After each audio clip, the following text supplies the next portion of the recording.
Alright, I'm Michelle Malinski, and this is Energy and Changes in Matter. So specific heat constants depend on the state of matter. Definition of specific heat: the energy necessary to raise the temperature of 1 gram of substance by 1 degree Celsius. An important equation to remember is Q equals mc delta T, and this only works when there's no phase change. So Q is the heat energy, C is the specific heat of the substance, M is the mass of the substance, and delta T is the change in temperature. And then these are some specific heat values for water in its liquid, ice, and steam forms. So questions. Number 1 asks, how much energy is required to heat 32.5 grams of water from 34 degrees Celsius to 75 degrees Celsius? So you're given the equation, and you know the mass is 32.5 grams. The C, you use 4.18 since this is in its liquid form, and the change in temperature is final minus initial, so 75 minus 34, and you get 41. So you plug all of those into your equation, and you get 5,569.9 joules of energy. Number 2 asks how many joules of energy are needed to heat 45 grams of steam from 130 degrees Celsius to 245 degrees Celsius. Why don't you use 4.18 in this calculation?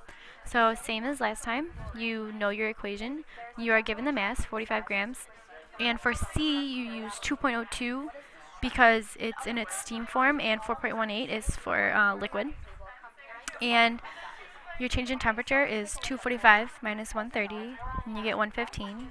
So you plug all of those into your equation, you get 10,453.5 joules of energy.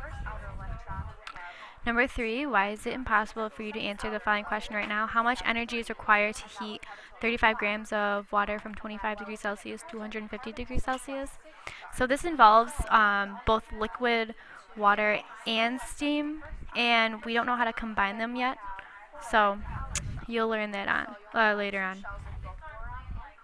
on. Notes: energy involved in changing state. There is an energy change when a substance changes state, so from ice to liquid and liquid to steam.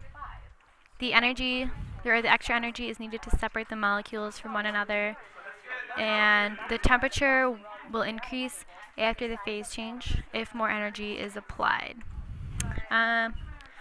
So these questions, you need to refer to the graph.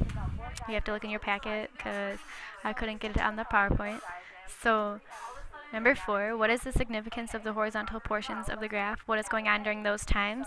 The horizontal portions indicate a phase change such as melting or boiling.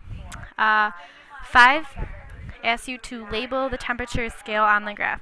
So the first horizontal line is 0 degrees Celsius, and the second horizontal line is 100 degrees Celsius. Number 6, does it require more energy to vaporize water at the boiling point or to melt water at the melting point? It takes more energy to vaporize than to melt because the horizontal section is a lot longer during the vaporizing or boiling point. So more notes. Mathematics of changes of state. Enthalpy, also known as delta H, is the energy required for a change of state. An example of the enthalpy of vaporization of water is the energy needed to vaporize 1 gram of water when the water is already at its boiling point. An important equation to remember is Q equals m delta H, and this only works during a phase change. So the enthalpy values for H2O, delta H of vaporization is 2,260, and delta H of fusion is 334. Vaporization is when it goes from liquid to steam, and fusion is when it goes from ice to liquid.